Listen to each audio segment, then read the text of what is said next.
Pour ne rien manquer, abonnez-vous maintenant. Les vraies voix Sud Radio, 17h-20h, Philippe David, Cécile de Ménibus.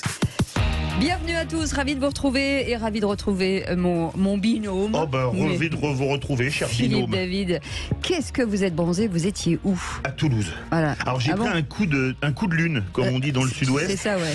Qui est le coup de soleil du sud-ouest, Oui. dans les tribunes du stadium hier, où j'ai pas pu voir la fin du match, comme il a commencé avec 1h30 de retard. Ah bon, pourquoi? Parce qu'il y avait une alerte à la bombe dans le stade. Donc le stade a été évacué. Non. C'est ça. Fallait leur dire que vous aviez explosé depuis longtemps. Une sex-bombe. Ah ben merci. Allez, on est ravis de vous retrouver. 0826 300 300. Bien entendu, vous participez à cette émission. Vous êtes les bienvenus. Il y a marqué Parlons vrai sur nos murs. C'est ce qu'on vous propose de faire jusqu'à 19h avec Philippe David. Allez, au sommaire de cette émission, pas de victoire au premier tour pour Erdogan. Est-ce le commencement de la fin de ce régime? Le dépouillement des votes en Turquie serait quasiment terminé, mais les résultats définitifs sont toujours attendus. Selon les dernières estimations, le président sortant, Recep Erdogan, obtiendrait 49,35% ou 49,5% des voix, mais il échoue pour l'heure au seuil des 50%. Au coude à coude avec son rival Kemal Kılıçdaroğlu, c'est une situation inédite pour la Turquie qui se prépare à un deuxième tour des élections présidentielles, Philippe. Oui, Cécile, une première aussi pour Erdogan qui en 2018 avait été réélu président dès le premier tour avec 52,59% des voix. Autre mise en difficulté pour le candidat sortant, la crise économique et l'inflation qui est massive là-bas et qui ruine les classes moyennes et les classes populaires qui ont avantagé son premier adversaire politique, donc Kılıçdaroğlu. Donné vainqueur dans la majorité des sondages d'opinion d'ailleurs, un candidat progressiste qui a gagné en popularité et qui entend, je cite, restaurer la démocratie, verdict le 28 mai. Alors est-ce que pour vous, pas de victoire au premier tour pour Erdogan, est-ce que c'est le commencement de la fin de son régime? Que vous pensiez oui, que vous pensiez non, on vous attend au 0826 300 300. Et pour l'instant, vous pensez non à 57%. Et puis, à partir de 18h30, le coup de projecteur des vraies voix. Quelles sont, pour vous, les annonces prioritaires d'Emmanuel Macron? Après son déplacement sur le terrain, les annonces économiques dans le terrain, sur le domaine de la réindustrialisation ces derniers jours et la rencontre avec Volodymyr Zelensky hier soir à l'Elysée. Emmanuel Macron sera présent ce soir sur TF1 à 20h. Le président tente de reprendre peut-être la main sur les dossiers chauds, Philippe. Oui, revenir sur la réforme des retraites toujours autant contestée, approfondir sur la baisse fiscale pour les classes moyennes dont il a parlé hier. D'ailleurs, il situe les classes moyennes entre 1500 et 2500 euros par mois. Est-ce qu'à 1500 euros net par mois, on fait partie des classes moyennes? Peut-être, mais dans ces cas-là très inférieurs. Les migrations, parce qu'il va y avoir une loi, ou les relations internationales. Zelensky, comme vient de le dire Cécile, était à l'Elysée hier. Quel est pour vous le point clé dont doit parler Emmanuel Macron ce soir? Un de ces quatre ou même un autre? Venez nous le dire au 0826 300 300. Et une autre question sur notre compte Twitter. Vous dites pour l'instant à 38%, le pouvoir d'achat, immigration 30%, Ukraine 19% et la sécurité 12%. Bienvenue les amis, nous sommes ensemble jusqu'à 19h. Les vraies voix Sud Radio. Et Philippe Bilger était avec nous, notre président de la Il est Parole. arrivé en retard, Il est quasiment. homme en retard, liaison dans le tiroir. Vous savez ce qu'on dit, Philippe Bilger.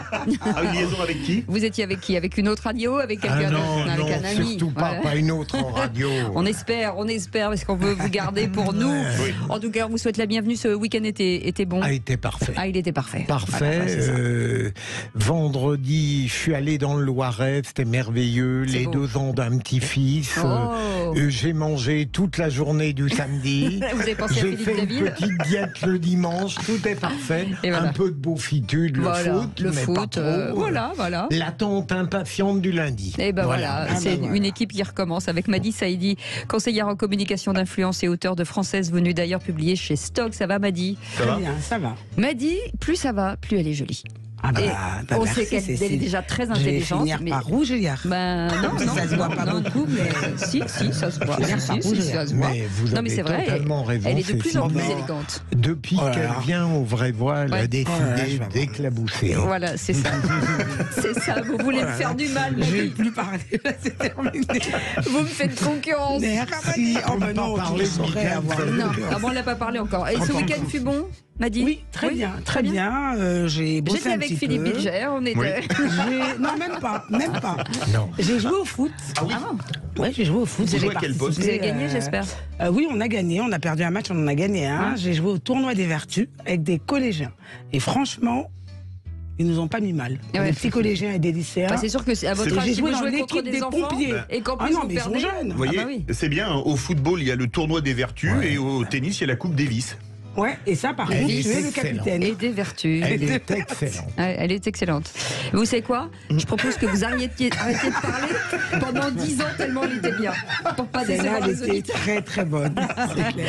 Michael Sadoun est avec nous, chroniqueur et consultant. Bonsoir Michael. Bonsoir. Alors Michael, jusqu'ici on l'a toujours eu en expert et on s'est dit tiens, on va le Oui, faire mais venir quoi, en vraie voix. Il bénéficie d'un privilège Oui, tout de même. bah, c'est peut-être, utile. peut-être. On Vous verra. m'avez pas dit que j'étais beau gosse, moi. Ah mais j'allais dire.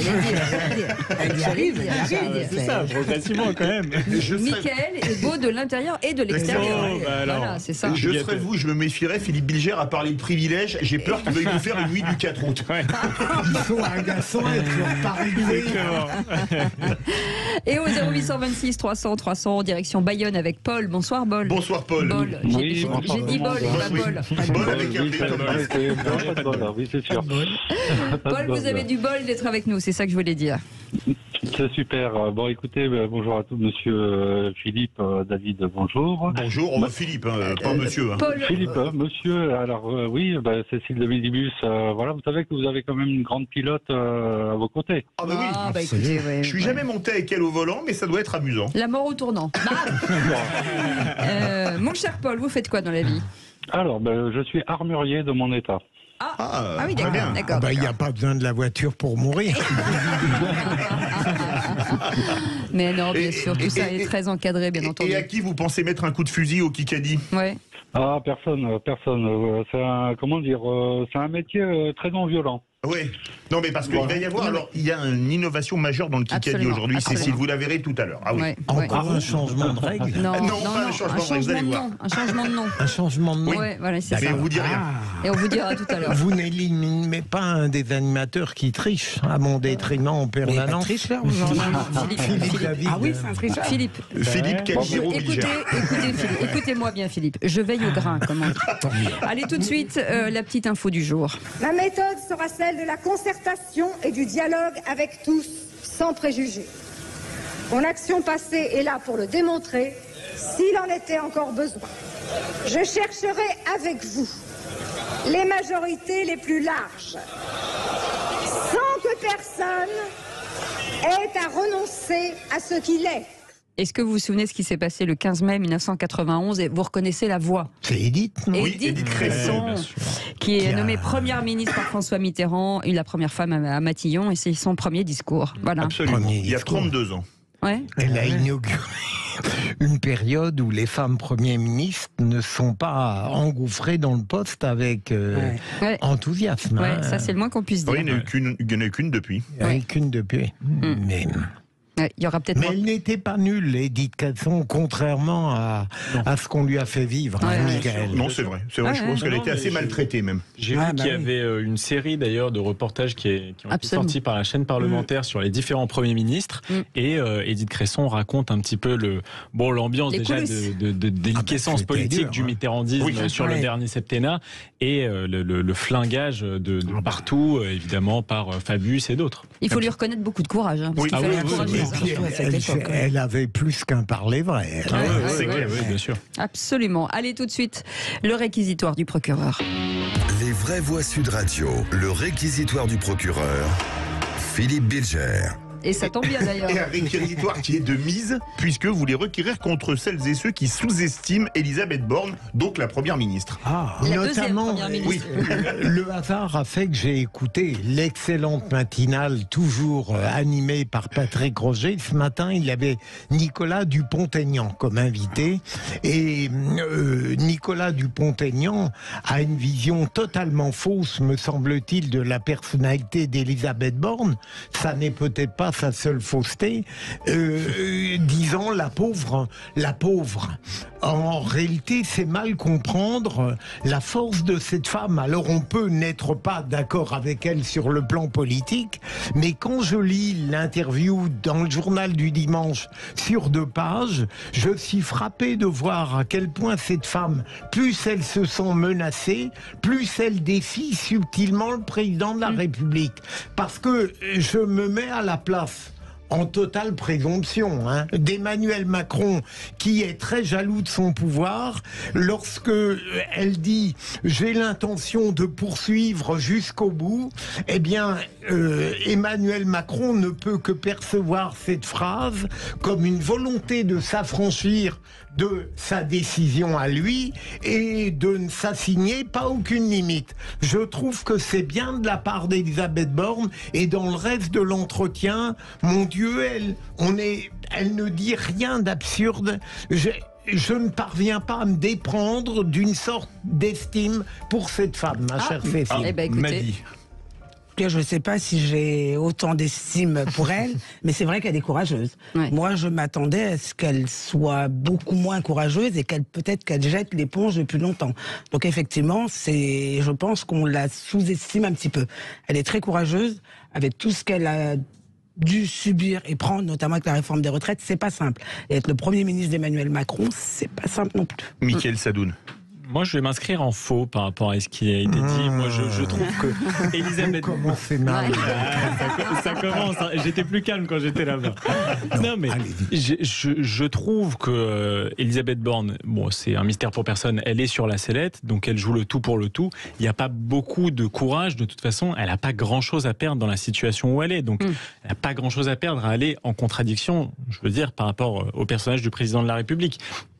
La deuxième chose, au contraire, elle peut faire du coup d'éclat, justement, dans son côté rien à perdre. Je pense qu'elle a très bien conscience, parce que je suis une femme intelligente, de la perception technocratique qu'elle renvoie aux gens, et donc elle essaye d'aller un peu contre. Mais je trouve que ça ne change pas grand-chose. Je la trouve toujours assez techno dans ses prises de position, dans son style. Simplement, voilà, c'est Pascal, le style fait l'homme. Elle, son style, c'est le style technocratique. Et ensuite, je pense que dans ses prises de position, elle fait souvent preuve d'un sectarisme, moi, qui me déplaît fortement. Elle ne sait pas parler de la NUPES et du Rassemblement national autrement qu'en disant les extrêmes et en les rejetant de l'arc républicain. Donc moi, c'est une chose qui me dérange, surtout quand on parle de 50% du corps électoral. Là, très vite, Mickaël, je ne suis pas d'accord avec vous dans la mesure où elle oppose au président une vraie vision. Et il y a un vrai désaccord entre eux. Donc, je ne trouve pas l'âge de sa part de l'affirmer de cette manière. D'accord. Merci les amis. Dans un instant, Félix Mathieu sera avec nous pour les 3 mots dans l'actu. Puis on va revenir sur ce débat, notre premier débat sur le vote en Turquie pour le président de la République. Est-ce que ce sera encore Recep Erdogan ou pas? En tout cas, pour l'instant, on dit que peut-être il pourrait y avoir des résultats ce soir pendant l'émission ou demain. Vous restez avec nous, on en parle dans quelques instants. 0826 300 300, ça c'est votre numéro. Vous nous appelez quand vous voulez. Il y a Aude qui vous attend. À tout de suite. Les vraies voix Sud Radio, 17h-20h, Philippe David, Cécile de Ménibus. Bienvenue chers amis, on est ravis de vous retrouver. On est ensemble jusqu'à 19h avec Philippe David. Ça va Philippe? Ça va très bien. Et oui, vous? c'était bien. On vous a pas trop manqué pendant... Vous m'avez manqué. Oui, c'est ça. Jurez-le. Je le jure. Sur la tête de qui, la mienne? Même la mienne. Ah bon, d'accord, très bien. Philippe Bilger est avec nous aujourd'hui. Non, on m'a dit Saïdi est avec nous et Mickaël Sadoun est avec nous. Ce sont nos vraies voix du jour. Vous voulez débattre avec eux, c'est simple, 0826 300 300. Mais en attendant, 3 mots dans l'actu, c'est avec Félix Mathieu. Les vraies voix Sud Radio. Bonsoir Félix Mathieu. Bonsoir tout le monde. Et vos 3 mots dans l'actu sont pièges, investissement et poisson. Premier jour de procès pour Tariq Ramadan, Suisse, accusé de viol. L'islamologue se dit victime d'un piège. 13 milliards d'euros d'investissement en France, la promesse du sommet de Choose France à Versailles. Emmanuel Macron rencontre 200 patrons, parmi lesquels un certain Elon Musk. Et puis des pêcheurs condamnés à de la prison ferme aux États-Unis. Ils avaient lesté leurs poissons avec du plomb pour les rendre plus lourds. Un concours de pêche. Les vraies voix Sud Radio. Il se dit victime de mensonges et de manipulations. Tariq Ramadan fait face à la justice suisse depuis ce matin pour des accusations de viol et de contraintes sexuelles dans un hôtel en 2008. La plaignante de nationalité suisse avait une quarantaine d'années. Lors des faits, Tariq Ramadan, lui, met en avant des relations consenties, voire à l'initiative de la femme qui l'accuse. C'est déjà ce qu'il affirmait en 2019 chez nos confrères de BFM TV. Par rapport à la plaignante suisse, ça fait 10 ans qu'elle est en contact avec la plaignante française. Tout ça, elles se connaissent, elles changent leur version. Donc un complot, vous êtes victime d'un complot. Je suis victime d'un traquenard, monsieur. d'un traquenard. Écoutez-moi bien, un certain nombre de femmes qui se connaissent, qui changent leur version 4 fois. Tout ce que j'ai fait, monsieur, tout ce que je fais et tout ce que j'ai pu faire avec une femme a toujours été dans le consentement. Je n'ai jamais été violent, je vous le répète. Une plaignante qui reste anonyme, se disant victime de menaces. Elle s'attendait à une telle posture de la part de Tariq Ramadan. Encore aujourd'hui à l'audience à Genève, c'est ce qu'indique son avocat François Imray. Ça fait 5 ans qu'il l'attaque, qu'il la traite de menteuse. Ça fait 5 ans qu'elle a un courage admirable. On ne comprend toujours pas pourquoi elle aurait inventé ces accusations. Et évidemment, de se faire traiter à plusieurs reprises ce matin de menteuse constitue une nouvelle agression pour elle. Elle s'y prépare depuis des années, ça fait 5 ans qu'elle attend, mais c'est évidemment une épreuve. D'entendre qu'elle est une menteuse est difficile à entendre. On ne s'y habitue pas, même si ce n'est pas la première fois qu'elle l'entend. Et demain, la défense de Tariq Ramadan appelle à la barre l'humoriste controversé Dieudonné, un ancien proche de la plaignante dont le nom apparaît dans un courrier anonyme reçu par le tribunal. Un mot ? Oui, enfin, je suis curieux de voir la décision. C'est étonnant quand on voit les échanges que la plaignante raconte avec lui lors des actes qu'elle affirme totalement forcés. Alors au début, il avait dit qu'il s'était rien passé. Oui. Là, lui aussi a changé sa version. Le parquet répond à l'argument sur le prétendu complot, concertation. Enfin, moi. Bon. Direction, un mot, Mehdi ou Mickaël, non. Allez, direction Versailles maintenant, où Emmanuel Macron recevait aujourd'hui 200 patrons du monde entier. 200 patrons et même un certain Elon Musk. Messieurs, bonjour. Monsieur le Président, vous allez bien ?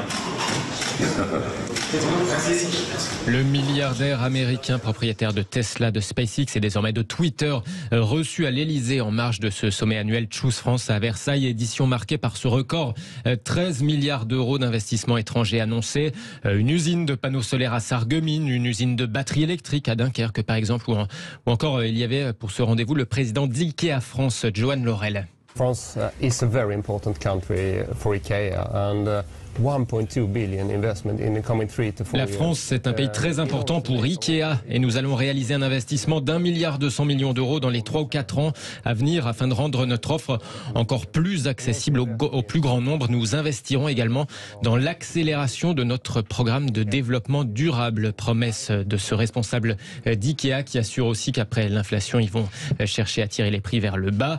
Le président Macron, en tout cas, sera ce soir aux 20h de TF1 pour clôturer désormais cette page de communication sur la réindustrialisation du pays. Les vraies voix. Encore un cache-misère, cette allocution peut-être. Non, mais il continue à faire sa campagne de communication. On le verra ce soir.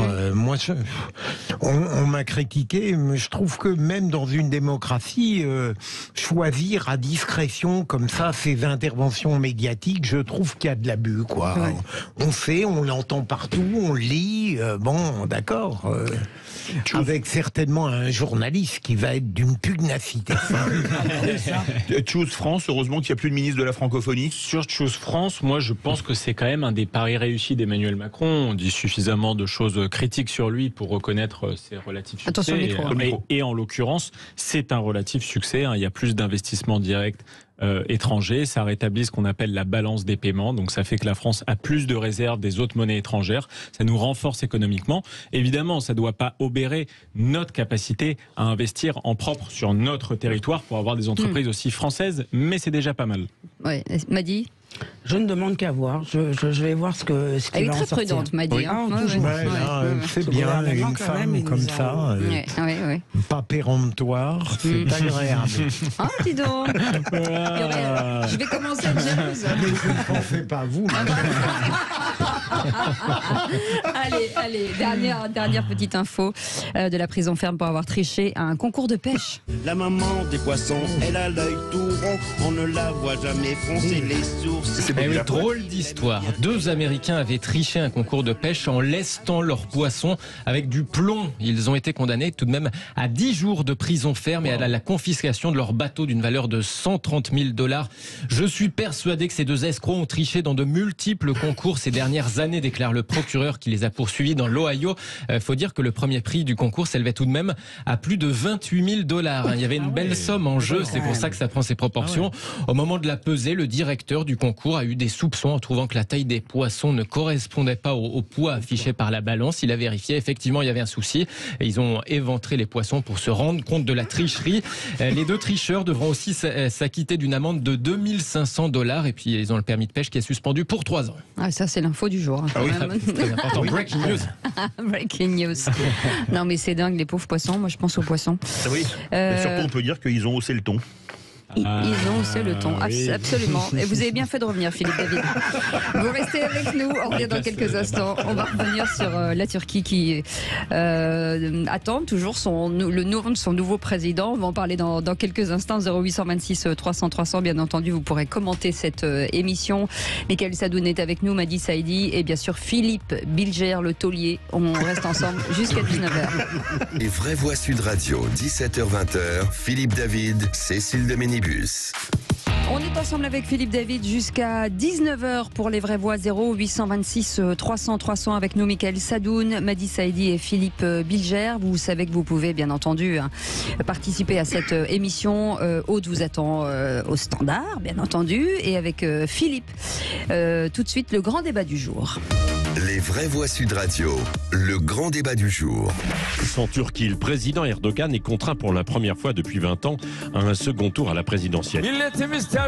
Si notre nation se prononce pour un second tour, alors nous l'acceptons aussi. Nous croyons que nous le gagnerons avec plus de 50% des voix. Kemal Kılıçdaroğlu accepte un second tour et revendique lui aussi la première place. Chers concitoyens, les membres de l'AKP essaient de paralyser le système en contestant plusieurs fois les urnes où nous recueillons la majorité des voix. Monsieur Erdogan a tenu le choc. Alors certes, lors des dernières présidentielles, il avait été élu dès le premier tour. Ce ne sera pas le cas cette fois-ci.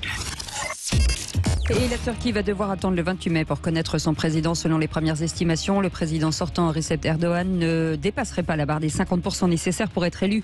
Donc au premier tour, c'est une situation inédite pour la République turque et surtout pour Erdogan, Philippe. Oui, et d'ailleurs selon le dernier comptage qui est tombé il y a quelques minutes, Erdogan est à 49,5% des suffrages contre 44,9% à son rival Kılıçdaroğlu.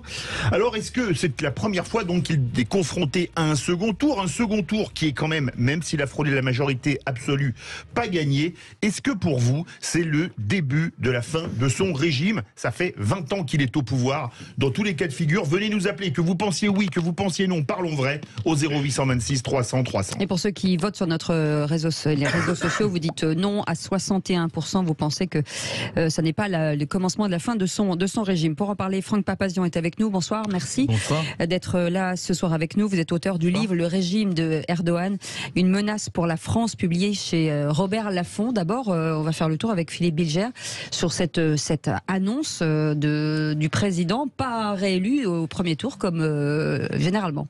Absolument, Cécile et Philippe, mais au risque évidemment de faire des anticipations battues en brèche, il me semble qu'il va être évidemment réélu compte tenu de son score au premier tour. Et deuxième élément, cet autocrate relatif, on a tendance à penser que si son adversaire avait gagné, la politique de la Turquie aurait radicalement changé. Or, je crois savoir tout de même que sur des points fondamentaux, il n'y aurait pas véritablement de différence. Il y aurait sans doute une distinction dans la manière de gouverner. Ça n'est pas rien que de passer d'un autocrate relatif à un démocrate véritable, mais pour le reste, je me demande si la France, comme d'habitude, ne s'illusionne pas sur les élections à l'étranger. Et Madi Saïdi ? Je suis assez d'accord. Moi, je pensais qu'il serait élu au premier tour. C'est quelqu'un de quand même très populaire en Turquie. Et dans les diasporas, alors c'est même pas la peine, en France, où les Turcs le plébiscitent. Moi, je pense qu'il sera élu au deuxième tour. Je suis assez surprise qu'il ne l'était pas dès le premier tour. Pour moi, c'est plié. Il sera certainement réélu. Et comme le disait justement Philippe Bilger, je pense qu'honnêtement, il n'y aura pas une grande différence si son adversaire avait été élu. Michael Sadoun. Moi, je suis pas si surpris parce que je pense que la Turquie a un vieux fond civilisationnel, un fond démocratique. Je pense qu'il y a encore beaucoup là-bas de gens qui sont pour une laïcité ferme. Il faut rappeler que la Turquie, et notamment depuis Mustafa Kemal, a un attachement très fort à la laïcité et à une certaine forme même d'occidentalisation de la société. Atatürk, je rappelle, qui dirigeait la Turquie dans les années 20-30. Hein. Oui, exactement, qui est le père de la Turquie moderne. D'ailleurs très inspiré par les idéaux des Lumières, par la France, par Napoléon, etc. Moi, j'avais fait un tour de Turquie pendant quelques semaines et j'avais beaucoup parlé aux gens là-bas et j'avais constaté à quel point les opinions étaient diverses, notamment sur ce positionnement. Est-ce que la Turquie doit redevenir un pays qui met en avant son islamité, son identité musulmane, ou est-ce qu'elle doit affirmer ses racines laïques? Et là, je pense que cette fracture est révélée. Franck Papazian, c'est une république qui est centenaire aujourd'hui. Est-ce que le fait qu'il ne soit pas élu au premier tour, ça dit quand même quelque chose? Est-ce que ça veut dire qu'il y a une petite opposition? Qu'est-ce que ça dit de ce qui se passe? Ce qui dit quelque chose, c'est qu'après 20 ans de pouvoir, il est réélu. Oui. Ça dit quelque chose. Ça dit effectivement, et ça accrédite totalement la thèse que j'ai développée dans mon livre, c'est que Erdogan a mis la main sur son peuple. Et progressivement, il a construit sa stratégie sur la durée. Il a terriblement islamisé le pays. Il a mis en place des organisations relais, qu'elles soient islamistes, des organisations qui coordonnent l'islam dans tout le pays et dans la diaspora, des organisations violentes comme les loups gris, des organisations religieuses qui gèrent les mosquées et les écoles communautaristes, et l'AKP, qui est un parti politique extrêmement puissant avec de nombreux membres, des centaines de milliers de membres. Ils ont mis la main sur le pays, en fait. Il y a un petit espoir qui s'est annoncé il y a 2 ans lorsqu'il a perdu les élections municipales dans les grandes villes, à Istanbul, à Ankara et à Izmir. Et donc un espoir est né dans le pays de plus de modernité. Vous avez raison que sur les fondamentaux, il n'y a pas beaucoup de différence, parce qu'en fait la Turquie est dirigée également par l'État profond, qui est l'alliance de l'État, de la mafia, des forces extrémistes, etc. Et qui de l'armée, et il y a une colonne vertébrale. Oui, ça dépend des périodes. De l'armée, ça dépend des périodes. Et il y a une colonne vertébrale turque, une tradition turque. Kemal Atatürk n'est pas celui qui a été inspiré par les Lumières. Je vous rappelle qu'il a continué le génocide arménien et qu'il a mis en place en Turquie. Alors c'était un laïc, effectivement, mais c'était pas quelqu'un qui était inspiré par les Lumières, pas du tout. Qui était très autoritaire aussi dans son style, aucun Absolument. problème. Et donc Erdogan a voulu devenir le Kemal Atatürk du XXIe siècle, puisque 100 ans après, il a tout mis en œuvre pour être réélu. Et cette réélection, il l'a préparée de longue date en réalité. Donc non, je ne suis pas élu. Est-ce que Kılıçdaroğlu aurait été mieux pour le pays? Il est plus moderne. Il a la confiance des jeunes des grandes villes. Mais ce n'est pas un islamiste, c'est plutôt un laïc. Après, je ne sais pas répondre. Est-ce que Franck Papazian, est-ce que ça va changer quelque chose? Est-ce qu'il va durcir le ton? Est-ce qu'il va refermer encore un peu plus le pays? Je pense qu'il est installé. Je pense qu'il est installé dans sa stratégie d'islamisation et de radicalisation du pays. N'oublions pas que Erdogan, dans le conflit ukrainien, joue sur les 2 tableaux. D'un côté, il a des relations industrielles et commerciales avec la Russie. De l'autre côté, des relations militaires avec l'Ukraine. Certains de vos confrères considèrent que c'est de l'habileté. Moi, je considère que c'est de la déloyauté. C'est-à-dire, on est dans un camp ou dans l'autre. On ne peut pas être dans les 2 camps. On ne peut pas jouer dans les 2 tableaux. Mais je voudrais vous poser une question. Est-ce que la Turquie, c'est une démocratie? Les élections ne sont pas truquées, a priori, ou peut-être le sont-elles. Est-ce que c'est on parle de régime autoritaire, on parle de régime personnel. Est-ce que c'est une démocratie? A priori, les votes sont pas, les urnes ne sont pas bourrées. Franck Papazian d'Odile. Absolument, absolument. Mais est-ce que on pose toutes les questions? Est-ce que non, mais vous avez raison de la poser parce que c'est une question très importante. Est-ce que le niveau de la démocratie se mesure uniquement aux élections, à la qualité des élections? N'oublions pas. Si on veut parler de la régularité de ces élections, c'est que le temps médiatique a été extrêmement plus fort, plus important pour Erdogan que pour son concurrent, de 1 à 4. Mais est-ce qu'on peut avoir un doute sur la régularité, justement? Je ne crois pas. Je ne crois pas. Il y a eu toujours des irrégularités à droite, à gauche, etc. Mais est-ce qu'ils sont susceptibles de changer le résultat? Je ne crois pas. En revanche, le candidat d'opposition n'a pas bénéficié de la même audience médiatique que Erdogan. Aujourd'hui, Erdogan a utilisé les fonds de l'État, pour islamiser terriblement le pays et mettre la main sur la population. Est-ce que ça fait partie d'un schéma démocratique? En 2016, il a organisé la répression. Des centaines de milliers de personnes d'opposants sont emprisonnées aujourd'hui. Les Kurdes ont été réprimés, mais pas que des Kurdes, des Turcs opposants, des centaines de milliers de Turcs opposants, des journalistes. La Turquie, c'est la plus grande prison pour les journalistes. Des journalistes, des avocats, des procureurs, des magistrats, toutes sortes des professeurs d'université ont été emprisonnés en Turquie. Est-ce que ça, c'est la pratique d'un État démocratique? Vous avez totalement raison. J'ai cru entendre ce matin que l'opposition avait eu 56 minutes et lui 56 heures dans les médias. Mais pour prolonger l'une des questions de Cécile, est-ce que, à votre avis, cette victoire évidemment évidente d'Erdogan, pas si évidente que ça. Si, mais elle est, je veux dire, il n'y aura pas de doute. Elle n'est pas écrasante, mais en tout cas, c'est vrai. Il n'y a pas de doute. Eh bien, est-ce que ça va le durcir, ou à votre avis, est-ce qu'il tiendra compte du fait qu'il n'est pas passé au premier tour, à votre avis? Il va faire alliance avec l'extrême droite. C'est-à-dire qu'aujourd'hui, le Parlement turc comprend 600 députés. Il en a eu 266 et l'extrême droite 51. Donc il va devoir composer avec l'extrême droite et au Parlement et mettre en place un gouvernement de coalition pour gouverner. Est-ce qu'il va se durcir ou il va s'arrondir? Il va se durcir évidemment. Il va continuer sa stratégie de radicalisation, d'islamisation pour remporter la prochaine fois. C'est-à-dire qu'en fait, on est en Turquie dans un État où la radicalisation aujourd'hui et l'islamisation sont les maîtres mots de la stratégie du gouvernement. Mais qu'est-ce qu'il cherche à être à durer, à être l'Atatürk du 21e siècle, à avoir la main mise sur le pays, à gouverner. Ça fait 20 ans. Pas que sur le pays, visiblement. Après 20 ans, il a failli passer au premier tour. Non, mais un peu plus largement, visiblement. Un peu plus largement. J'ai dit que c'était une menace pour la France, c'est une menace pour le Moyen-Orient, c'est une menace pour l'Europe, c'est une menace pour la Grèce, c'est une menace en Afrique, parce qu'Erdogan met en place des relais économiques extrêmement puissants en Afrique. Il veut reconstituer l'Empire ottoman et le panturquisme avec l'Azerbaïdjan.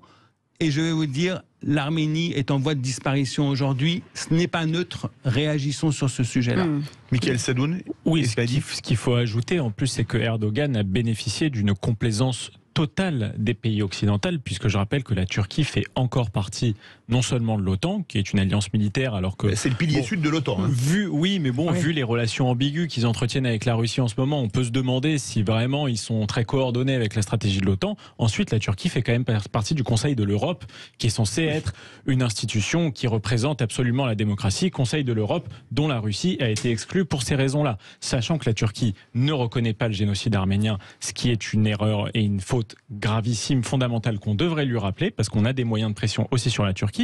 Et il faut aussi rappeler qu'Erdogan a fait de nombreuses fois pression sur l'Europe par l'immigration qui est arrivée de Syrie et d'Irak, notamment au moment où Daesh s'est effondré. Voilà. 0826 300 300, Paul qui veut réagir de Bayonne. Oui, Paul. Oui, Paul. Bienvenue. Oui, merci. Bonjour à vos invités. Pour Monsieur Erdogan, de toute façon, il faut regarder par son histoire. Il a été dans des écoles islamiques. En premier lieu. Donc il perpétue un peu ce que lui a appris l'école. Après, pour comprendre un peu dans ces pays comment ça se passe, il y a c'est comment dire. Vous preniez même l'Irak, l'Iran à la même époque, c'était des pays qui étaient laïques, mais vous aviez des hommes avec une poigne de fer, avec une répression très violente. Oui, qui se sont endurcis. Le Shah ou Saddam Hussein.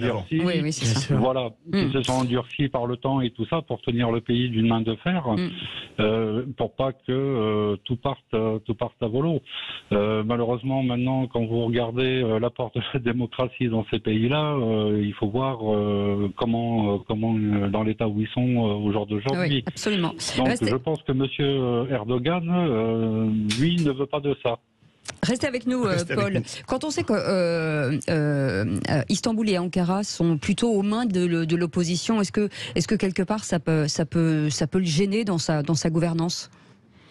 Sont main d'opposition assez légèrement malgré tout. Il y a pas ils n'ont pas gagné avec une écrasante majorité aux dernières élections. Donc là, on le voit, il a été légèrement distancé dans ces villes-là. Non, je pense que justement, il va vouloir lui renverser la tendance dans ces villes-là. Il a encore quelques années pour construire sa puissance, sa mainmise sur le pays. C'est extrêmement dangereux pour les partenaires parce que je pense que tous les partenaires européens et américains espéraient une défaite d'Erdogan cette fois-ci, parce qu'Erdogan effectivement est incontournable, deuxième puissance armée de l'OTAN. La situation géostratégique de la Turquie évidemment est incontournable pour l'OTAN. Qui tient les détroits vers la mer Noire. Absolument, mais en même temps c'est un partenaire gênant. Voilà. Et vous avez raison, Michael, de le dire. Il faut le dire plus souvent. Il faut à un moment donné hausser le ton. On ne peut pas être à plat ventre devant la Turquie. Mais est-ce qu'on peut faire ça, quand on s'appelle la France? Bien sûr qu'on peut faire ça. Quand on s'appelle la France, qu'on est 5e ou 6e puissance du monde, on doit se faire respecter. Quand on voit effectivement qu'en France, Erdogan a installé ses réseaux totalement illégaux, islamistes, communautaristes, violents avec les ouvriers, etc. Absolument. Et à un moment donné, il faut hausser le ton. Il faut convoquer. Il faut interdire, il faut expulser les imams radicaux qui font des prêches à la violence, il faut fermer les mosquées radicales qui sont communautaristes et anti-républicaines. Il faut taper du poing sur la table. C'est comme ça qu'on sera respecté. Oui, je voulais dire que si Erdogan représente pour l'Occident une forme de menace, c'est pas le cas par exemple en Afrique. La Turquie s'installe de manière très simple en Afrique, avec la coopération, elle apporte de l'argent. Il y a beaucoup de pays dans l'Afrique de l'Ouest où ils font des écoles. Il y a des écoles franco-turques, il y a des écoles sénégalo-turques. Ça veut dire par exemple. qu'ils les achètent en fait, quelque part. Alors je ne sais pas s'ils les achètent. Oui, il y a une forme, effectivement. Il y a une forme, il amène des sous, donc là-bas il est respecté. Et si ça ne marche pas en Occident, il développe. C'est de la néocolonisation. C'est de la néocolonisation. Ne nous ébahissons pas de ça. C'est dangereux. C'est dangereux parce qu'en fait, c'est aussi en Afrique la volonté d'exploiter une situation économique et un potentiel extrêmement important qui existe en Afrique. C'est à double tranchant. C'est à double tranchant et c'est de la néocolonisation. Faites attention. Faisons tous attention. Absolument. Sauf que la réalité du terrain, en tout cas ce que je connais du Sénégal, c'est que Erdogan est quelqu'un de très malin. Aujourd'hui, vous demandez aux Sénégalais ou même n'importe où en Afrique de l'Ouest, vous leur posez la question de la France et de la Turquie, ils choisissent la Turquie. Parce qu'il arrive avec des sous, il finance, mais il ne les emmerde pas. Il ne touche pas aux ressources naturelles, il ne touche pas... On prend rendez-vous dans 10 ans. Oui, absolument. On prend rendez-vous dans 10 ans. C'est pour ça que je vous dis dans 10 ans. Ça rappelle une chanson de Patrick Bruel. C'est juste pour dire ça finit mieux, malheureusement. Quelque part, il est en train d'étendre ses tentacules ailleurs parce qu'en Occident, malheureusement, on a aussi un discours qui n'est pas celui de la vérité. On a une forme d'hypocrisie à l'égard de la Turquie parce que c'est un partenaire stratégique. À votre avis, Franck Papazian, est-ce que la France a du mal à comprendre les raisons profondes d'une adhésion encore majoritaire à Erdogan en Turquie? Pourquoi on a du mal à comprendre ça? Parce que c'est pas du tout la même culture, parce qu'on veut pas ouvrir les yeux, parce qu'en France on n'a pas compris en fait que pour se faire respecter, on connaît bien l'Orient. Moi je connais bien l'Orient, d'accord. Pour se faire respecter en Orient, il faut se conduire avec force et avec courage. Voilà. C'est notre culture. Et donc à un moment donné, quand je vois en France, moi j'ai beaucoup travaillé sur mon livre et par ailleurs que en fait le Quai d'Orsay est extrêmement présent dans le gouvernement.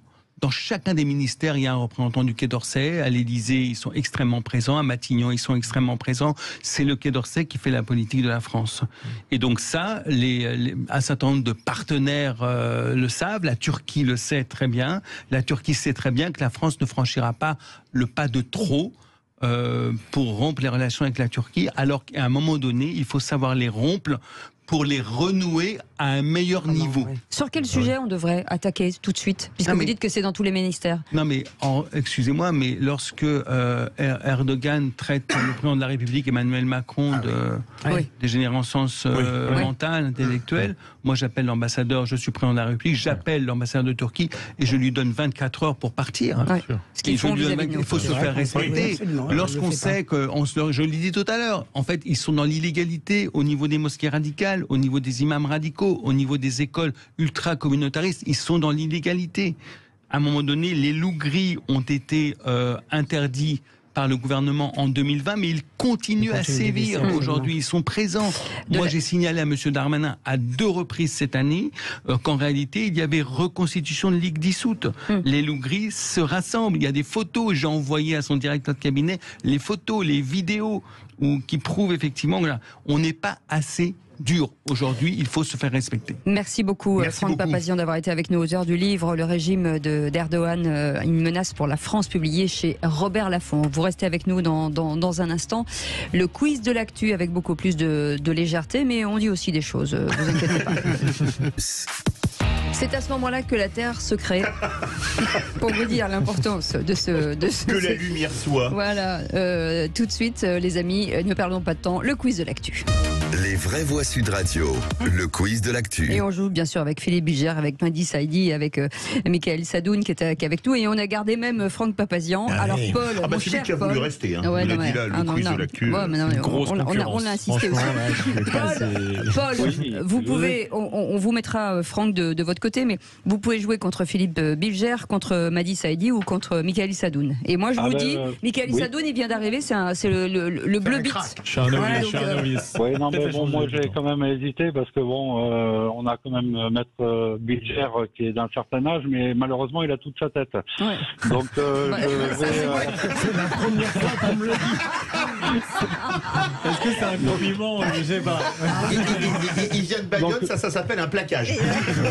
Oui. De dire que je l'ai tout entier. On ne sait pas comment on doit le prendre. Allez-y, allez-y, Paul. Vous choisissez qui? Donc contre Madis. Ah, Mehdi Saïdi. Vous pensez jouer avec une faible. Allons-y.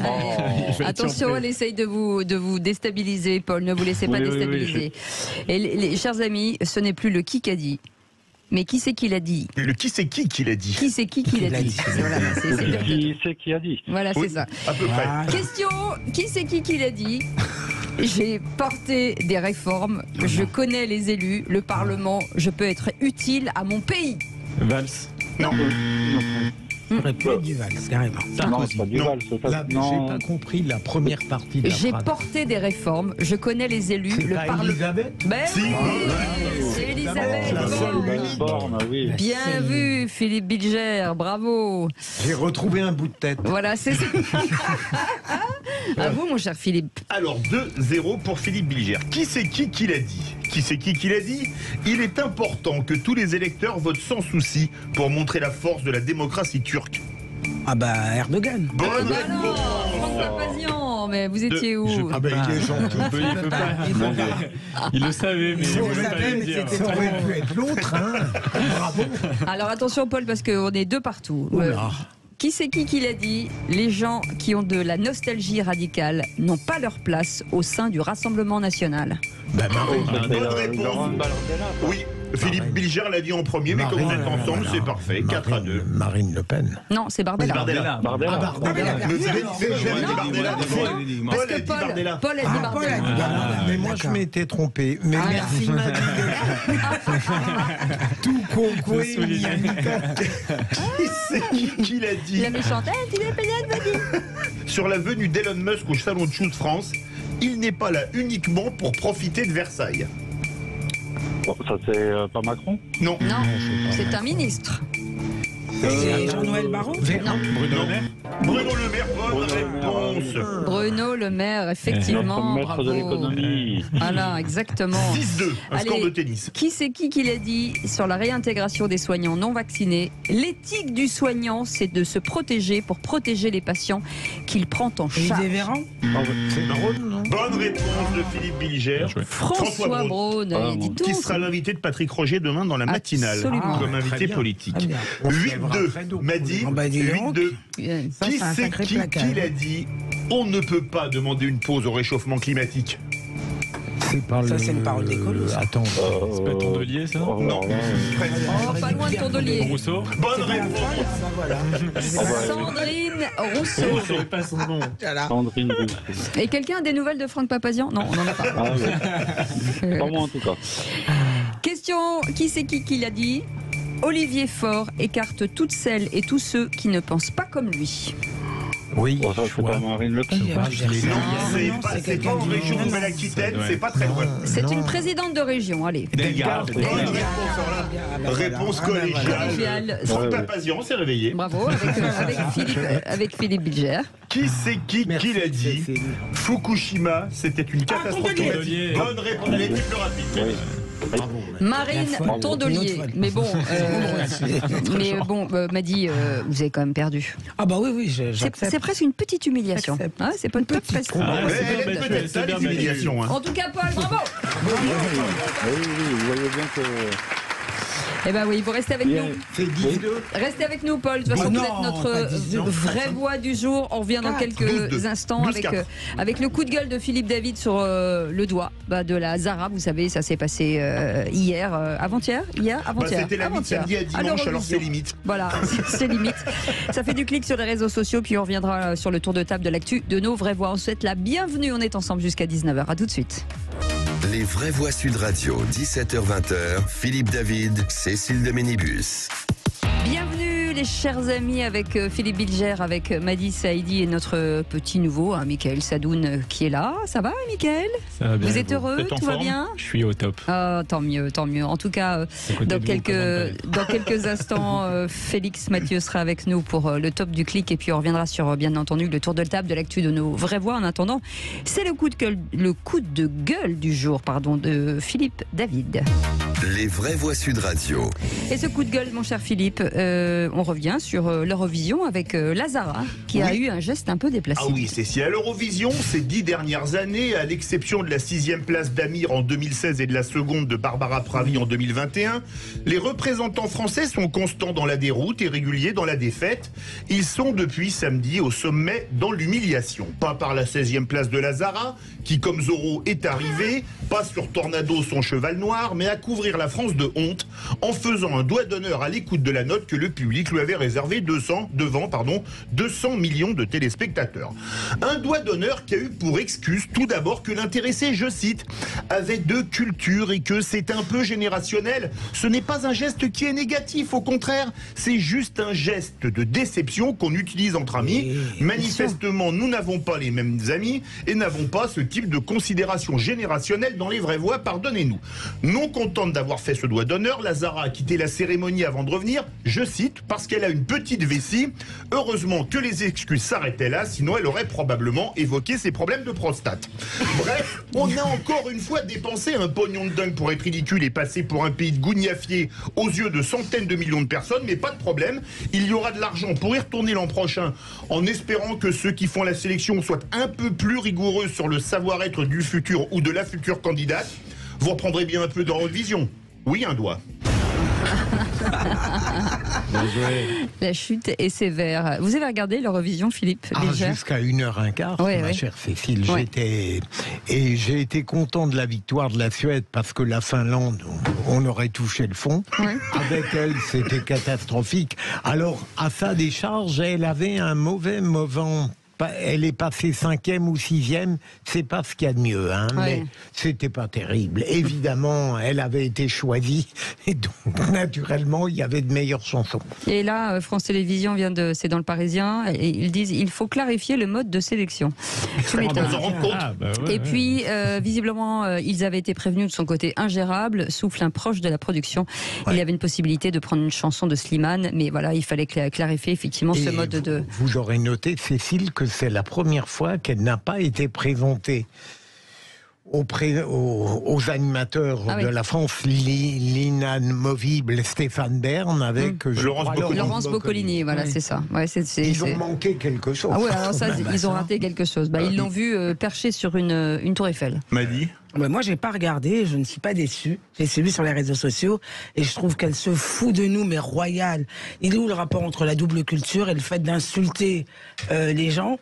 Et si elle a une double culture, je crois comprendre qu'elle doit être du Maghreb ou quelque chose comme ça.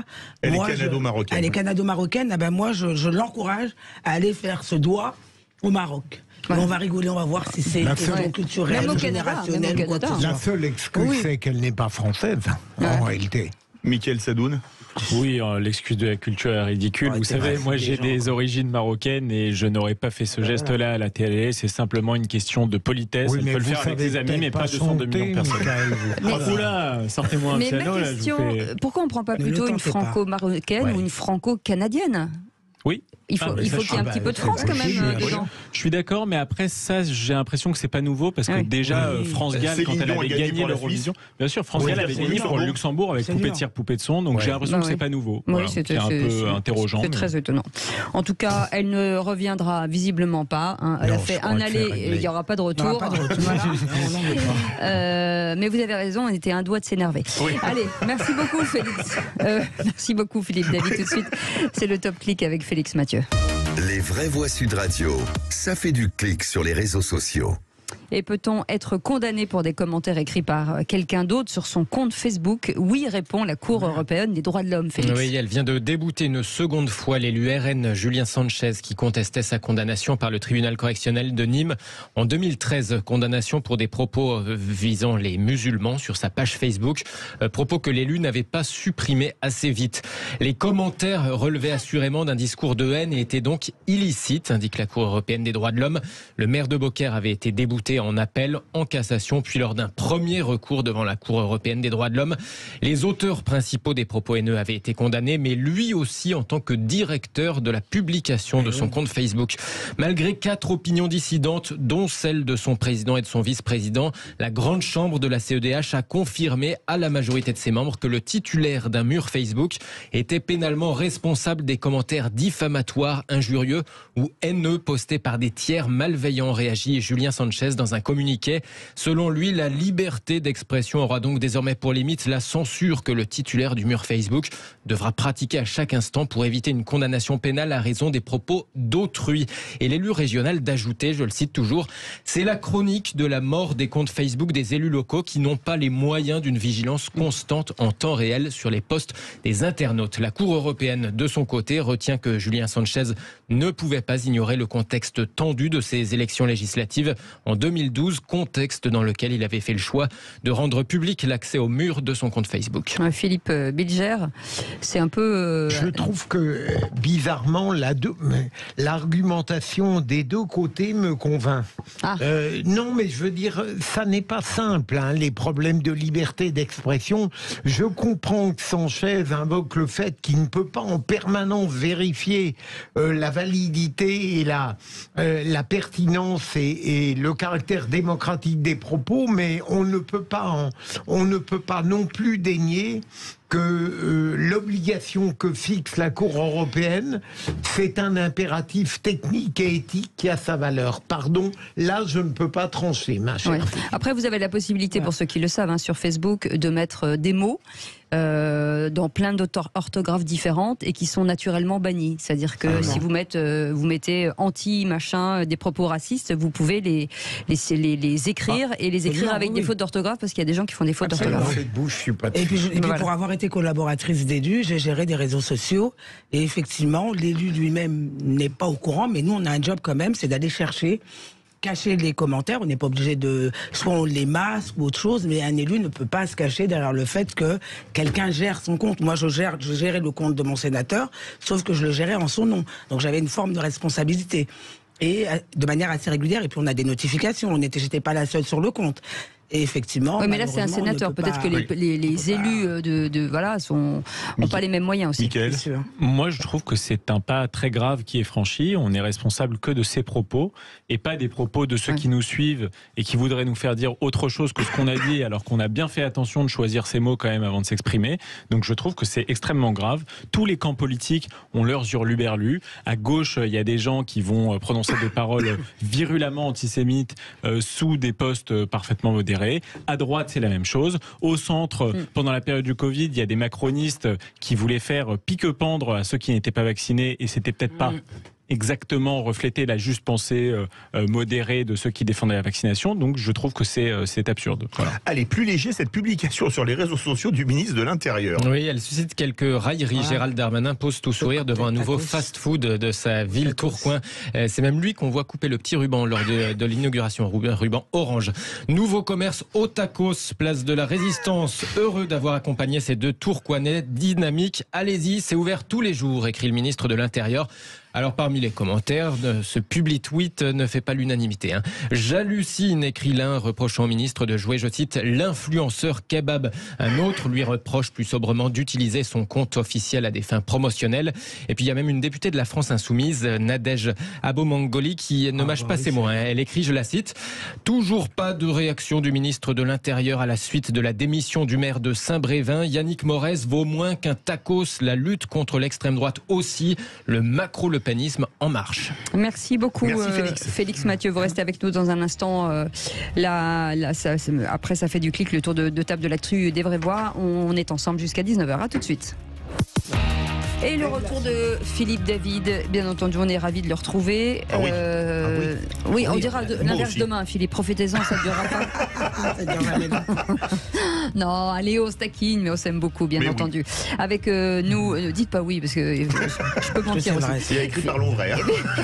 Philippe Bilger est avec nous, Madi Saïdi est avec nous, et Michael Sadoun est avec nous. Et vous, au 0826 300 300, on est ravis de vous accueillir. Tout de suite, le tour de table de l'actu des vraies voix.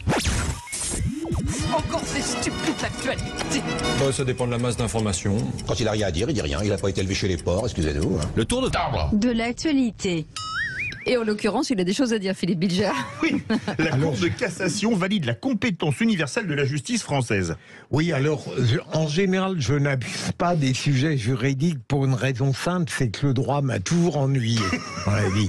Et donc, mais là, je trouve que c'est important puisqu'il y avait un différent d'interprétation et la Cour de cassation a admis que la justice française pouvait dorénavant statuer sur les crimes de guerre ou les crimes contre l'humanité d'étrangers pour des faits commis à l'étranger à partir du moment où une double exigence était respectée, la résidence habituelle en France et surtout la double incrimination. C'était là le problème, il faut que l'infraction soit punie aussi dans le pays d'origine. Et en général, on voulait la similarité absolue, mais la Cour de cassation a admis que peu ou prou, il fallait que ce soit un peu le même type d'infraction.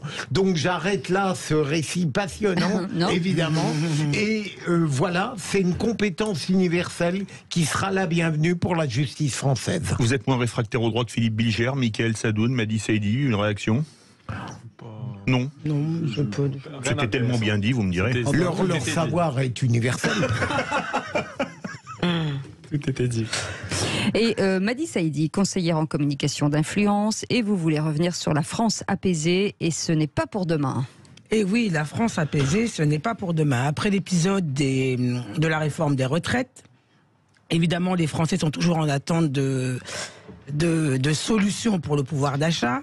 Et voilà que ce matin, notre ministre de l'économie, Bruno Le Maire, s'en prend à l'association de l'UFC Que Choisir, en les taxant de malhonnêtes dans leurs pratiques, parce que évidemment, il faut justifier que le panier anti-inflation fonctionne, parce que d'après le gouvernement, ce serait 13% de prix, de baisse de prix, alors que selon l'UFC Que Choisir, ce serait des hausses pouvant aller jusqu'à 1,5% en fonction de l'enseigne. J'ai eu quand même une petite lueur d'espoir avec le sommet Choose France, avec tous ces patrons qui débarquent en France, même s'il y a notre ami, en tout cas l'ami du gouvernement, Elon Musk, qui tous les jours a pris quelque chose de la part de chacun des ministres. Chacun allait à son tour pour lui mettre la petite claque. Et là, aujourd'hui, on l'accueille en grande pompe à Versailles, tant mieux. C'est très bien. Je ne sais pas si finalement ça va vraiment nous apporter quelque chose, quand on sait que les investisseurs, c'est vrai, on est le premier pays d'Europe en termes d'investissement, mais lorsqu'on s'intéresse à la création d'emplois, on passerait vite à la 18e place. Ouais, c'est ça. Ouais. Voilà, donc ça c'est autre chose, mais je veux croire que c'est possible, mais quelque part, j'ai une autre partie de ma tête qui me dit on va encore manger notre petit pain noir pendant encore quelques mois. À mon avis, la baisse de l'inflation, c'est pas pour demain. C'est pas pour demain, oui. Michael, sur ce sujet-là, sur ce sujet-là, je suis d'accord. La baisse de l'inflation, je pense qu'elle va se poursuivre. Beaucoup d'économistes la prédisent, notamment sur les matières premières, l'alimentation, donc des produits essentiels dans le quotidien des Français. Et puis, ce qu'il faut rappeler, parce que c'est important de faire ce travail de pédagogie, c'est que ce qui suit l'inflation, ça n'est pas la déflation. On ne va pas y avoir une diminution des prix. C'est juste une augmentation des prix qui est plus lente que celle qui avait précédé. Donc on joue aussi sur quelque chose qui s'appelle l'effet de base, puisque ça fait plus d'1 an que la guerre en Ukraine est passée. Donc les perspectives économiques vont a priori un peu s'améliorer, mais je ne suis pas aussi idéaliste que les gens du gouvernement. Et sur l'attractivité dont vous parliez, Madi, on constate aussi qu'il n'y a pas tellement de création nouvelle entreprise en France, mais beaucoup d'extensions d'entreprises existantes, ce qui constitue, mais c'est positif tout de même, mais c'est moins impressionnant que ce qu'on disait. Et puis je vous rappelle que les PGE ne sont toujours pas payés, et là, derrière, il va se passer des choses, forcément. Et on n'en parle pas beaucoup, mais je pense qu'on va en entendre parler. Michael Sadoun, l'accusation de Marine Tondelier contre la chaîne CNews. Oui, j'avais envie de rebondir sur ça. Marine Tondelier a donc tracé une espèce de continuum entre les manifestations d'extrême droite qui se sont tenues à Paris ce week-end et la chaîne CNews. Alors, je voulais pointer les incohérences et les indignités de cette intervention qui en contient beaucoup. D'abord, une incohérence chronologique. L'Action française qui a défilé a été créée au moment de l'affaire Dreyfus chez les anti-Dreyfusards, donc en 1899. Or, CNews a été repris par Vincent Bolloré en 2015. Donc, il y a un petit problème de concordance des temps, si elle veut sous-entendre que CNews est à l'origine de ce genre de manifestation. Deuxièmement, elle trace un continuum insupportable en évoquant notamment les morts de la Shoah. Et là, je trouve que c'est vraiment particulièrement indigne parce que sur CNews, il y a des gens de toute sensibilité politique. Il y a aussi, il faut le dire, des intervenants qui sont juifs, des intervenants qui sont de gauche et qui peuvent se sentir extrêmement blessés et choqués par ce propos-là. Et attaqués même. D'ailleurs, on voit qu'elle le dit dans une forme d'imprécision puisqu'elle dit des centaines de millions de morts, des dizaines de millions de morts, donc c'est clairement pas son sujet de prédilection, mais comme d'habitude, elle se sert d'un drame humain massif pour servir une cause politique. Ensuite, il y a cette accusation de fameuse stratégie Bolloré qui voudrait que Bolloré ait des espèces de tentacules pour extrême droitiser la France. Alors que la seule ligne éditoriale de CNews, je crois que Philippe le confirmera, c'est la pluralité des opinions et c'est revendiqué sur tous les plateaux et vérifiable sur tous les plateaux. Donc Marine Tondelier n'a qu'à allumer sa télé et le constater, puisque à mon avis, celle qui va contre le pluralisme, ça n'est pas CNews, c'est Marine Tondelier. Et enfin, si on juge l'extrême droite par la racialisation du débat, l'utilisation de la violence ou la volonté de renverser les institutions, je vous assure que Marine Tondelier est beaucoup, beaucoup plus proche de l'extrême droite que CNews. C'est bien Marine Tondelier qui avait sorti cette ânerie, absurdité, même pire, sur Fukushima. Oui, celle qui a dit que c'était une catastrophe climatique. Et puis elle a dit en 2015, c'était en 2011. Exactement. Parfois, je songe, on entend Marine Tondelier à la phrase d'Henri Janson qui disait « Il faut jamais aller voir un film qu'on critique parce que ça, c'est un préjugé. » Elle, on a l'impression qu'elle veut continuer à regarder. Non, mais évidemment. En tout cas, c'est vrai que quand on revient sur l'histoire, il vaut mieux être extrêmement précis. Sinon, ça fait un petit peu désordre. Merci beaucoup, en tout cas. Je voulais juste dire, très court, juste dire que je suis complètement d'accord. Marine Tondelier, dans le genre racialisation, dans le genre nommer les gens, elles sont vraiment catastrophiques. Alors honnêtement, parfois, quand je lis tout ce qui se passe sur Twitter ou que je les entends à la télé, j'ai un peu de mal à voir finalement qui est l'extrême droite entre cette extrême gauche qui se dit sympathique, ouverte, et ceux qu'on désigne comme étant l'extrême droite depuis toujours dans ce pays. Vous restez avec nous dans un instant. On va revenir sur les annonces que pourrait faire Emmanuel Macron ce soir à 20h sur TF1. Est-ce qu'il va reprendre la main sur certains dossiers? Quel type de dossier souhaiteriez-vous voir prendre? Est-ce que c'est l'Ukraine, l'immigration, la sécurité ou le pouvoir d'achat? Pour l'instant, vous dites plutôt pouvoir d'achat et immigration. Et vous nous appelez bien entendu au 0826 300 300. À tout de suite. Philippe David, Cécile de Ménibus. Ce qu'on aime bien à 18h31, c'est qu'on en a encore pendant un petit peu plus d'une demi-heure avec nos amis. Philippe Bilger est avec nous, Madi Saïdi est avec nous, Michael Sadoun est avec nous. Et on va revenir sur, bien entendu, tout au long de cette demi-heure sur l'actualité, avec le coup de projecteur des vraies voix. Les vraies voix Sud Radio, le coup de projecteur des vraies voix. Et puis après le déplacement sur le terrain, les annonces économiques dans le domaine de la réindustrialisation ces derniers jours et la rencontre avec Volodymyr Zelensky hier soir à Matignon, à l'Elysée. Emmanuel Macron sera donc l'invité à 20h ce soir du Grand Journal. Le président tente de reprendre la main sur les dossiers chauds, Philippe. Oui, Cécile, revenir sur la réforme des retraites toujours autant contestée, approfondir sur la baisse fiscale pour les classes moyennes. Des classes moyennes qui se situent entre 1500 et 2500 euros. S'atteler au sujet de l'école, parler d'immigration, parler d'Ukraine, puisque comme vous l'avez dit, Volodymyr Zelensky était à l'Elysée hier soir. Alors pour vous, c'est clair, le premier sujet dont il doit parler, c'est l'immigration avec 41%, suivi de pouvoir d'achat avec 36%, de l'Ukraine pour 16% et de la sécurité pour seulement 7%. Vous voulez réagir? Un seul numéro, le 0826 300 300. Vous êtes surpris, Philippe Bilger, que pour les auditeurs de Sud Radio, le premier point, 5 points devant le pouvoir d'achat, c'est l'immigration. Ah non, ça ne m'étonne pas. L'immigration, le pouvoir d'achat, je suis étonné que la sécurité soit si basse dans les préoccupations de nos amis auditeurs. Mais après tout, ils ont déjà beaucoup à faire avec les deux premiers. Et si on parle déjà de ce qu'on pense de la future intervention. Ah bah si vous voulez, oui, bien sûr. Moi, j'en attends pas grand-chose. Je crains je les regarde systématiquement, bien sûr, mais à chaque fois, je suis déçu dans la mesure on s'attend à des annonces extrêmement concrètes, pragmatiques, du genre ça s'est déjà fait, ça se fera demain, et en général, ce sont des vœux qu'on a déjà entendus, qui vont nous plonger dans un futur au sujet duquel on pourra douter que la concrétisation suive. Donc je vais finir par me lasser, peut-être pas d'écouter, j'espère. Mais Madi, j'avais mis une question, Philippe Bilger en a rajouté une. Qu'attendez-vous de l'interview du président de la République ce soir? Et 2, est-ce que vous êtes surpris que ce soit l'immigration qui arrive en tête et que la sécurité soit très loin avec 7%? Alors, je n'attends pas grand-chose, vraiment, je n'attends pas grand-chose. Que l'immigration arrive en tête, je suis pas surprise. Alors, pouvoir d'achat, j'étais convaincu qu'il serait en premier. Mais en revanche, ce qui me surprend, c'est que la sécurité arrive derrière l'Ukraine. Ça, c'est très surprenant. C'est très 16 surprenant. et 7%. C'est très surprenant. Michael Sadoun, est-ce que vous attendez quelque chose de l'allocution présidentielle ce soir? Enfin, c'est une interview, pas une allocution. Oui. Et est-ce que vous êtes surpris que l'immigration arrive en tête?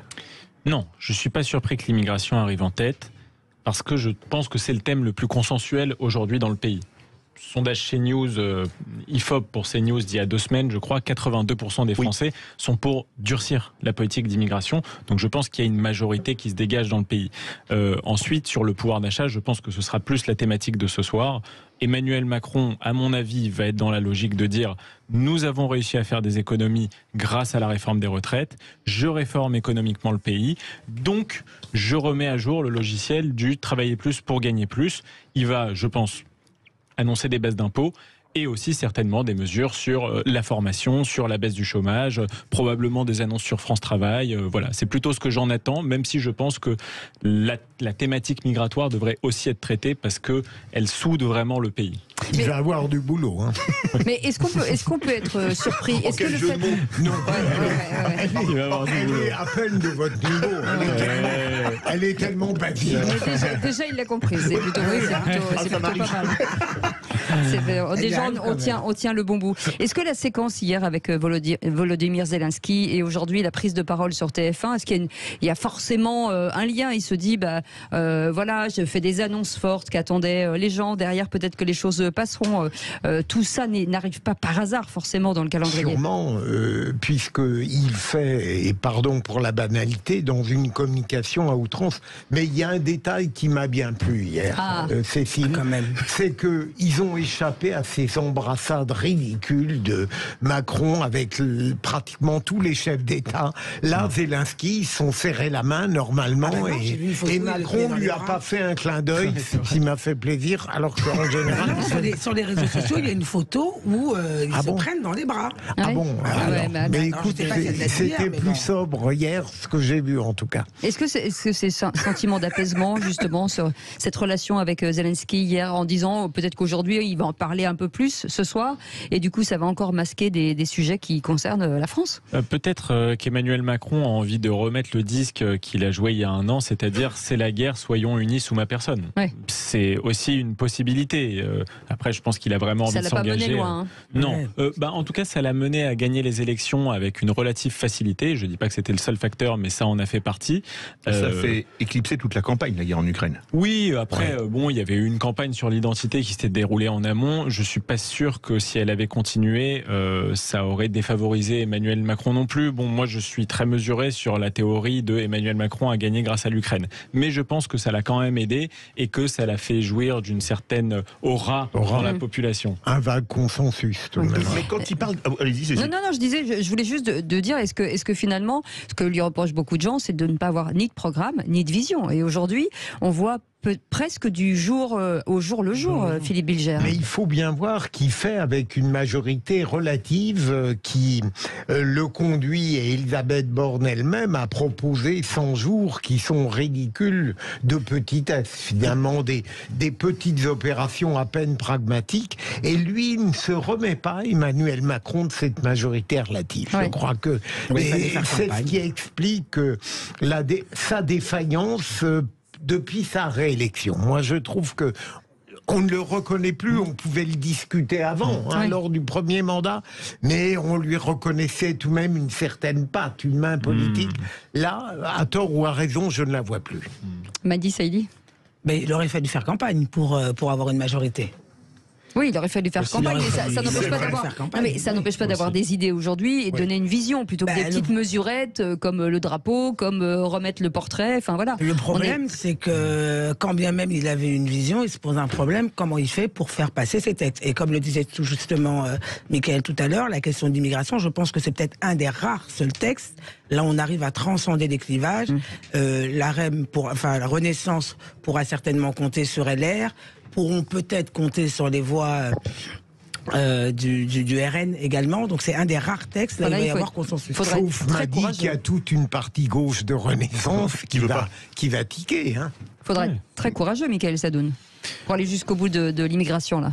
Bah oui, en fait, la stratégie du en même temps ne tiendrait plus du tout parce qu'en fait, LR, après avoir soutenu l'action du gouvernement dans la réforme des retraites, attendrait une réforme sur l'immigration sans concession.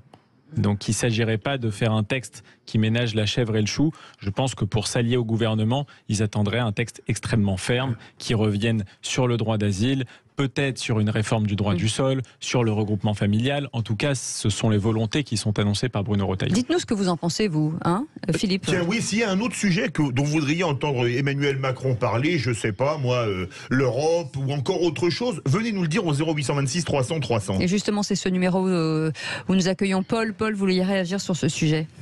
Oui, alors bon, comment vous dire, j'attends pas grand-chose de M. Macron parce que jusque-là, il a beaucoup parlé et pas très grand-chose. Paul, est-ce que vous avez regardé toutes les allocutions et les interviews d'Emmanuel Macron depuis un an?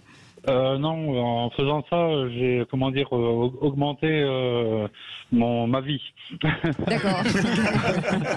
Voilà, j'ai gagné du temps de vie, j'ai allongé ma vie un peu là, donc voilà. Non, mais de toute façon, il reste plus que les sujets clivants. Bien sûr, bon, il y a l'inflation et maintenant il y a les sujets clivants sur lesquels il va falloir qu'ils bossent et surtout faire agir et faire du concret. L'immigration, voilà, que ce soit l'asile ou le regroupement familial, ça serait déjà un grand pas. Et après, bon, sur l'emploi, il faudrait aussi qu'il développe un peu plus. Malheureusement, pour l'instant, on n'a que des petites, des petites mesurettes, c'est des petites miettes. Voilà, on nous cache un peu tout ça avec. Il veut relancer la guerre en Ukraine, mais la dernière fois qu'il a dit nous sommes en guerre, c'était le Covid. Oui, c'est ça. On sait plus où on est.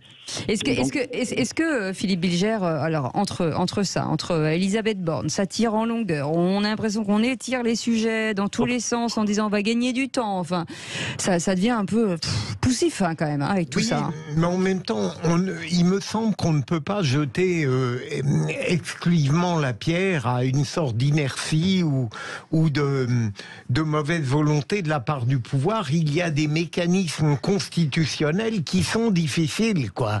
La majorité relative, la difficulté de trouver un lien parlementaire avec une France des Républicains, la volonté d'Emmanuel Macron de ne rien changer, de faire patienter le citoyen avant un changement de gouvernement, pour montrer à quel point il ne se soumet pas à la pression démocratique. Alors il y a un ensemble de choses qui permet de considérer que votre appréciation est tout à fait bonne, Cécile.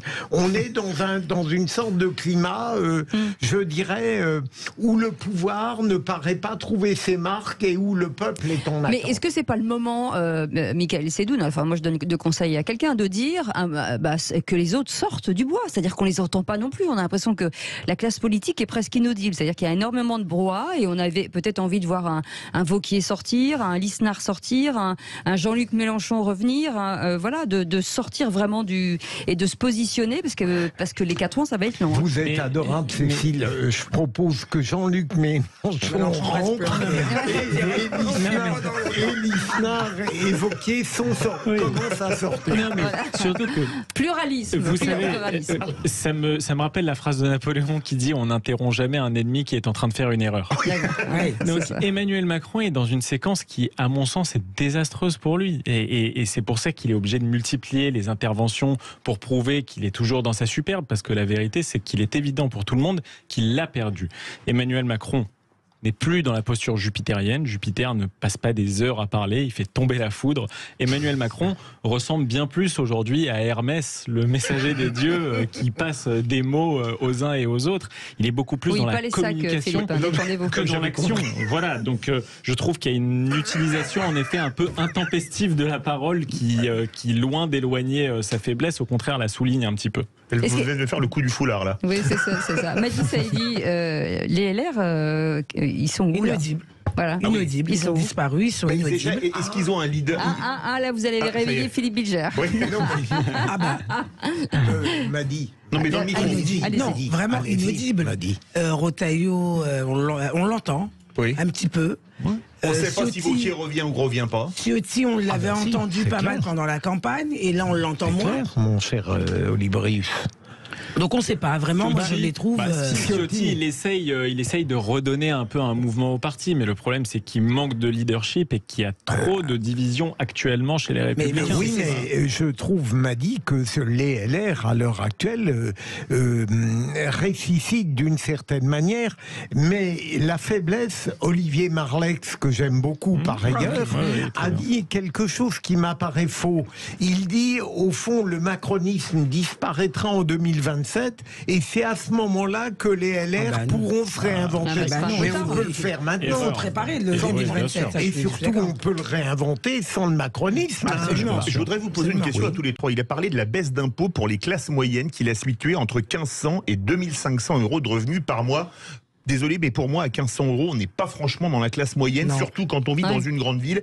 Est-ce qu'il ne va pas essayer d'aller reconquérir les classes que moi j'appelle populaires à 1500 euros par mois, qui aujourd'hui votent massivement pour Marine Le Pen? Sûrement, il avait une formule que j'avais comprise, alors que, en général, ces sujets, il avait dit, ils sont trop riches pour avoir des aides. C'est ça, et pas assez riches pour bien vivre. Ça me paraît assez clair.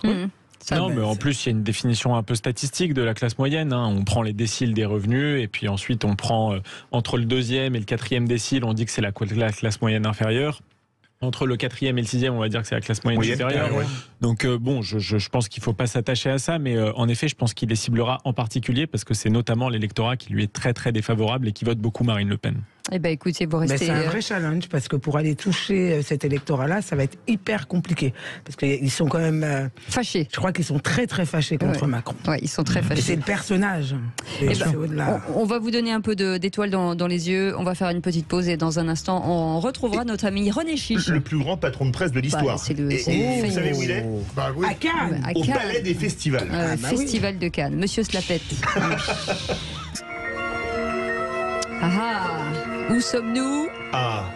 Sur la croisette. Ce sont les vraies voix, les amis, avec Philippe Bilger, Madi Saïdi et notre ami Mickaël Sadoun. Et direction Cannes, où il pleut sur le crâne chevelu de René Chiche.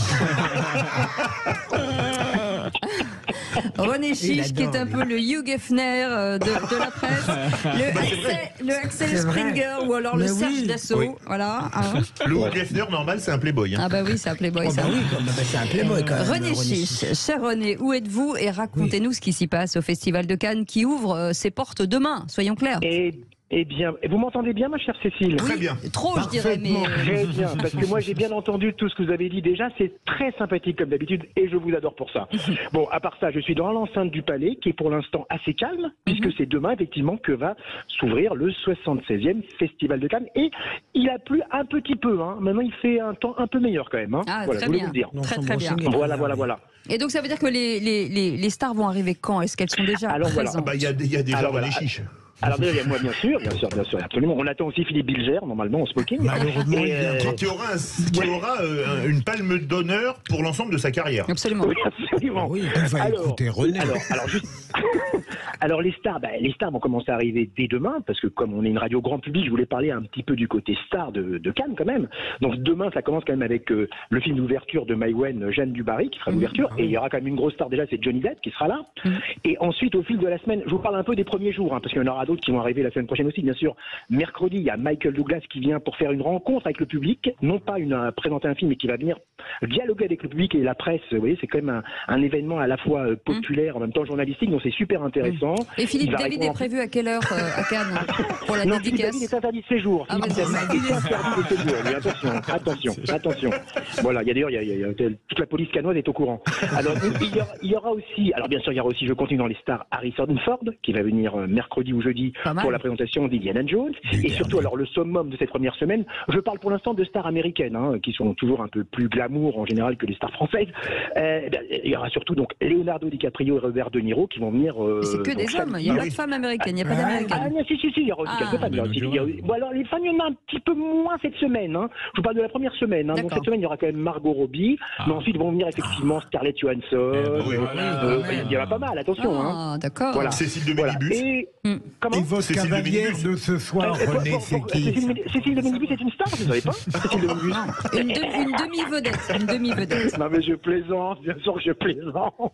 Et les femmes dans tout ça, mon cher justement, René. très bonne question, ma chère Cécile. Je vous en prie. Ce festival 2023 va être finalement un festival très féminisé. Pourquoi? Parce que d'abord, pour la première fois, ça sera une femme qui va être la présidente du festival. C'est une Allemande, l'ancienne PDG de la Warner, Iris Knobloch. Donc c'est la première fois qu'une femme préside le festival, non pas le jury, hein, et elle succède à Pierre Lescure.